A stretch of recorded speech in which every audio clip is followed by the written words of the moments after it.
해주세요. 아이씨, 얌돼, 지디. 퍼져래. 자, 조금 빅나, 자로 해봐 미주어. 너 아침 비리아니 해봐, 조금 빅나 잘하게. 주말나.มีคู่บุบางนะเมียพอดูอีกคนนึงเคยจะเรียนสิดีบริยานีเนี่ยพูดจะเรียนตุกนักสาวบุบางก็พูดหน่อยนะสามีน่ารักงั้นสิวันนี้หลักสูตรอยู่มาพัมเสคุยทงกันเลยป่ะ The Biryani House ตัวนี้ Location เส้นนักมาปาลมตะกี้คุยทงหลักเป็นลำบีเดียวคุยทงกี้คุยจบเลยบ่ดอดูกี้โฮเทลออกตาบิอาเลยบ่ดอดูกี้เห็นนักกันเนี่ยบ่กว่าสิแต่เลยจีเนี่ย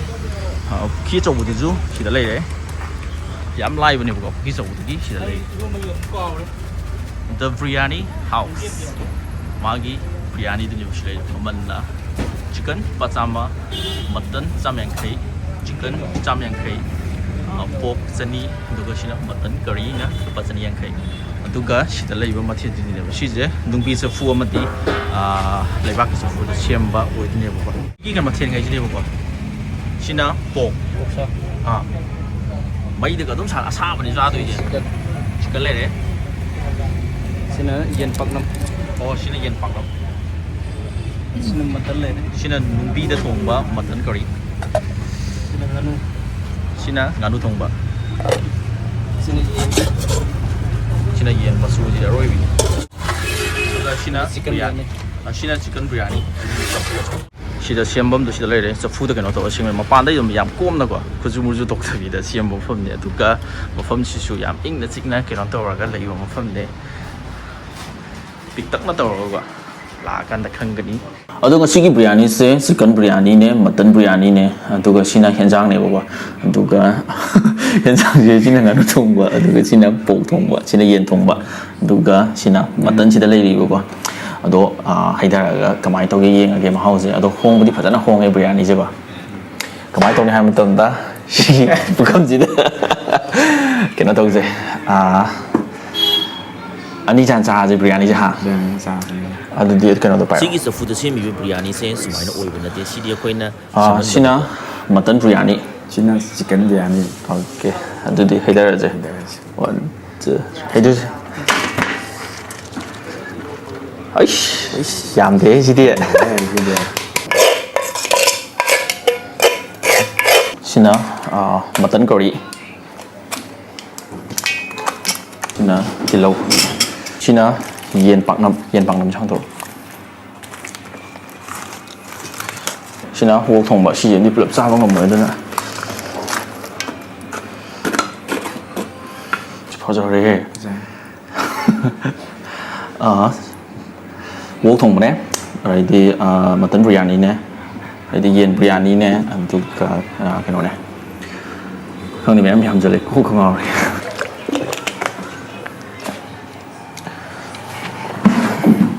chúng ta cái này yên bạc nằm chỗ này rồi hậu sẽ là xem hi vừa đi ao rồi là thì căng này ta hả căng mà ăn hả tổ khai kìa xin nhá chicken biryani tôi có xin nó mutton biryani mà phải hậu dài đâu không mang tao không không mang à mà phải mang cái này phải mang đâu sẽ lấy không phải hết một tôm nhóc sọc rồi biryani ăn dài dạ vâng dạ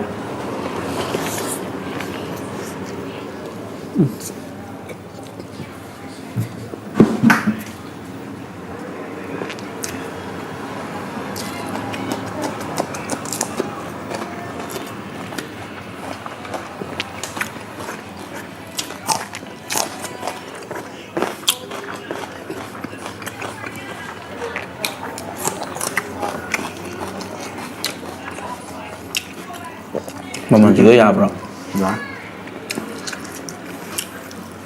就不会去这的，去看到会，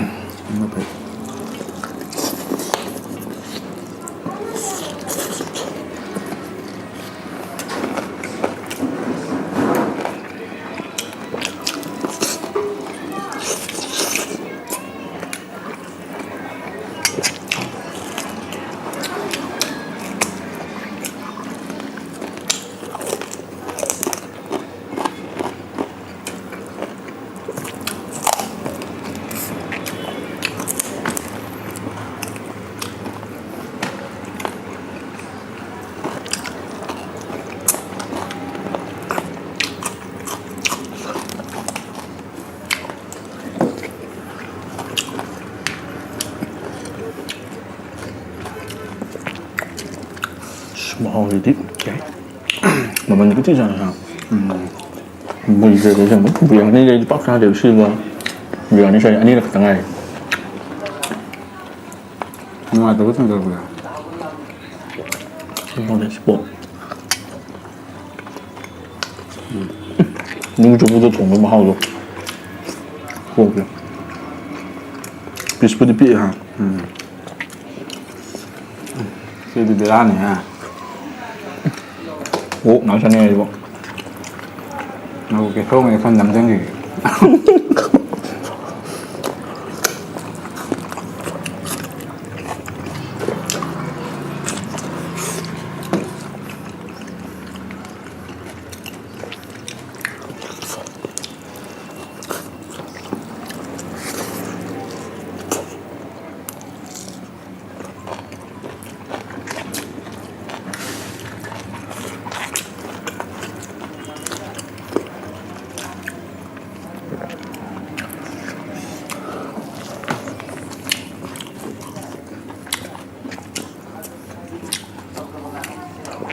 이게 빵람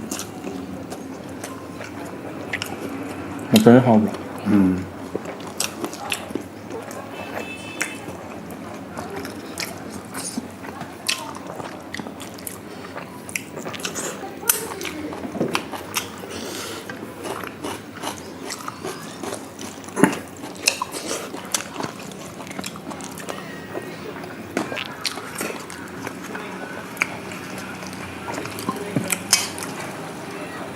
비리야니 이건 조금 넘더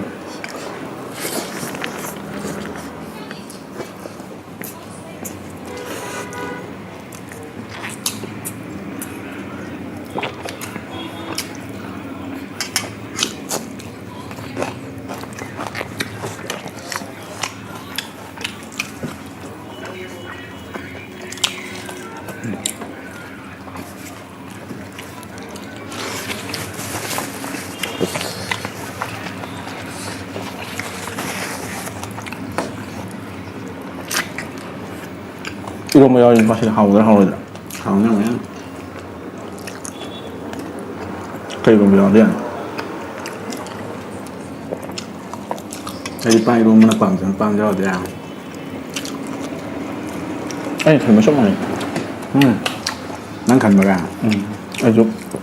반이 그냥 다 달아야 돼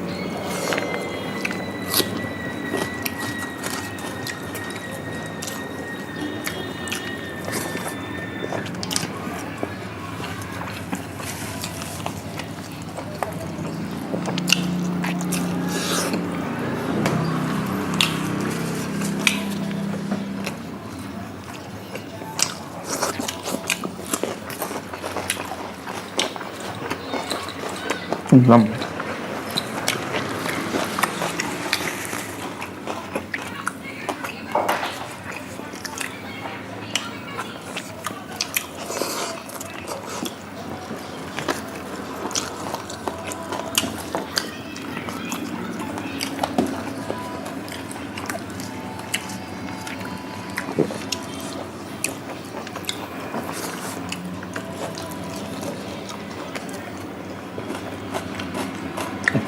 말로 보이는데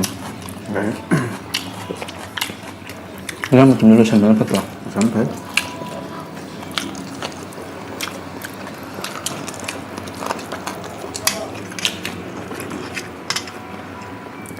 비리야니 하지 않으면 이렇게 쓰는 데다 맞다 현통 거기 짝도 현통 뭐 이런 거 보면 좀 짝.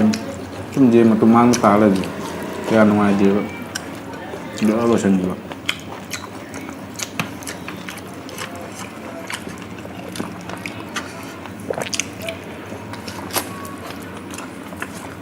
오 지금 이 진짜 야 nhưng bây giờ vừa của nó dài đó thằng bậy này mọi người thôi drive nè 거기 고통보다 좀 dài đó thằng bậy 아 없네 그죠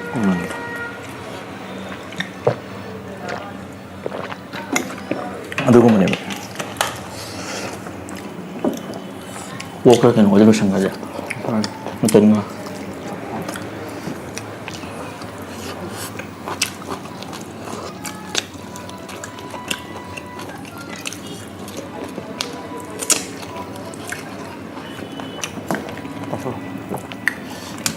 고기는 잡고 비리아니 이거 나오더라.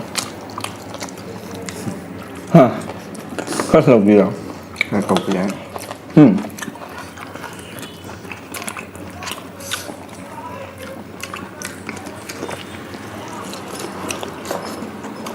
일반적으로 생각이 비가 날래 이거 정도. 안돼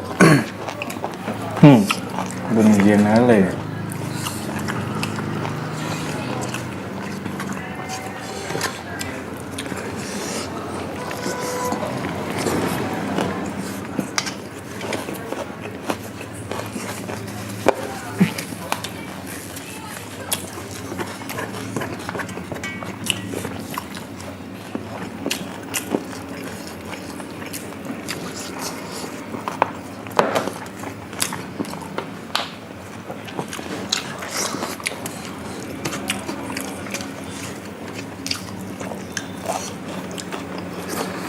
Plate am lâu rồi. Em bố. Biryani plate am tập video. Rồi em thì có thời gian rồi. Khi có mỗi thứ rồi có thời rồi. Biryani plate chứ nó yên thông bận.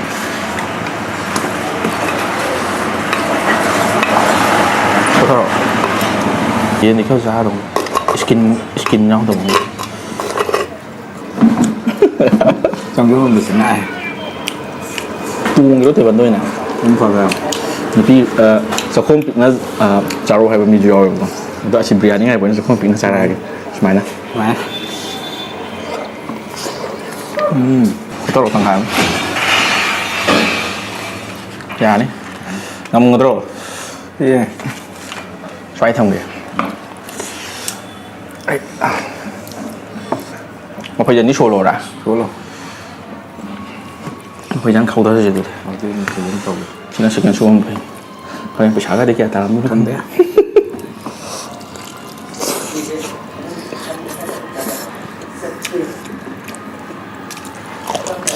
rồi mà phải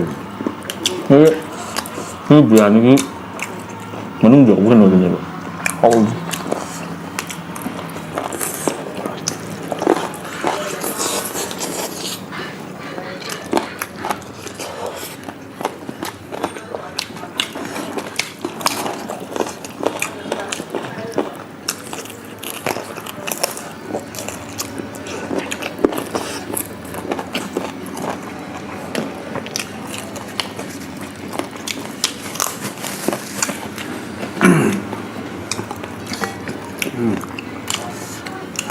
mua hạt rồi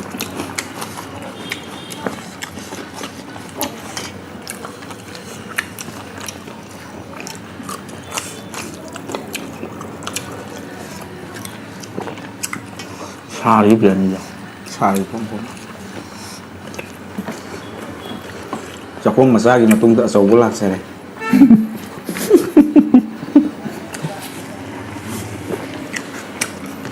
pinahuglahin na din ano ta. Ay, doon sa kulay.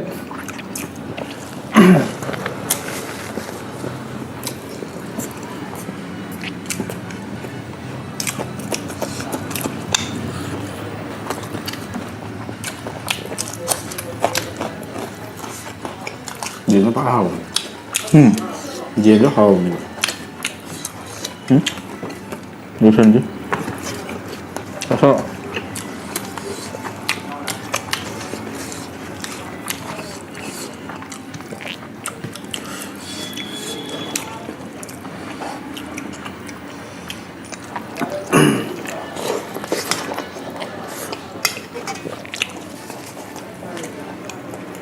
Di sana nga masahe sa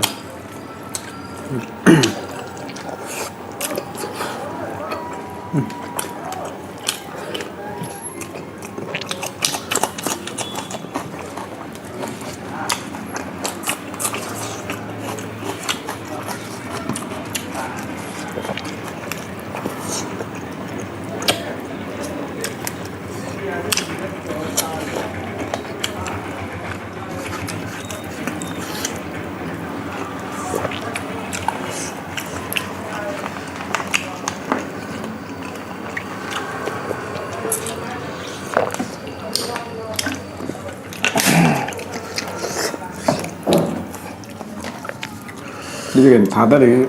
담는 안 하셔도 되지나. 알바. 응? 다다리 담는 안 나야 되죠.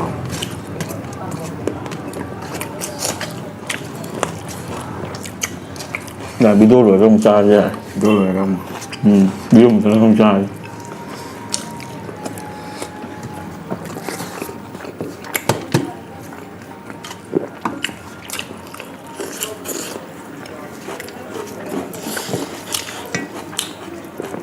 긴장면 난 깜이 빵빵 되는. 아니, 옥. 아 이거 못 봐. 뭐 hòm cho heo 옥. 그 농구시부터 본 거기. 그런 쉬운 거이보다. 아둔 남매.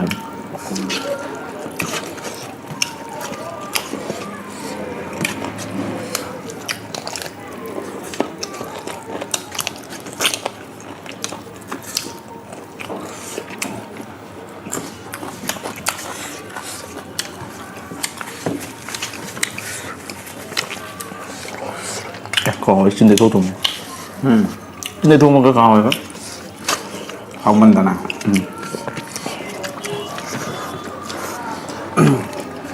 Xác xuyên thế là đi cho hôm một xã tàu ghé.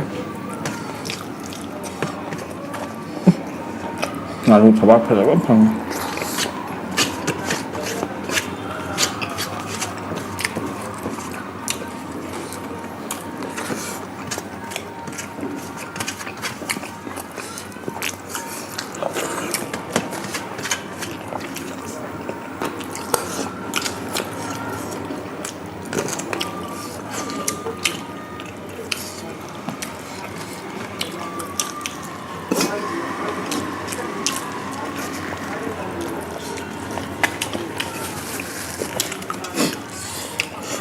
nhưng mà mình có tha là đi vào đi làm muối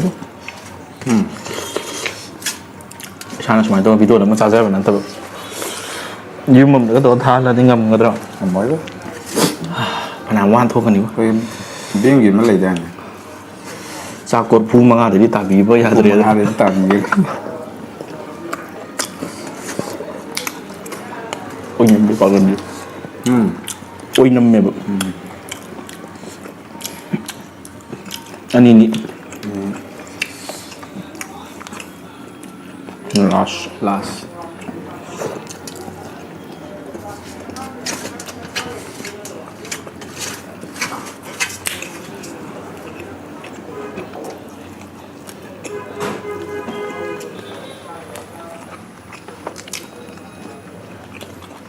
hai bữa từng già muốn mà luôn đó Rồi.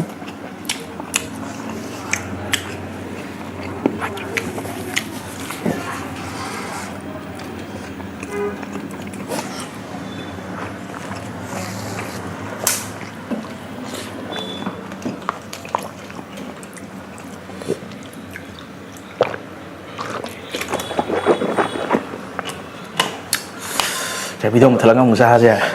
Không sao. ở 동안 쉬기 맡은 이제 버전은 하와에도 이번 이거는 이 보 해래 맞아 보 비리아니 전에 양티 해래도 매암나 마하위 미블락다 디 보 비리아니 하나 트라이 도위요 마하우제 스누미저 부도 송고 마하우제 어로이빈 어디로 잡아도 로면은 마땅 루시나 부터 오게 마땅 비디오 다 누가 이건 보라게 러시라지고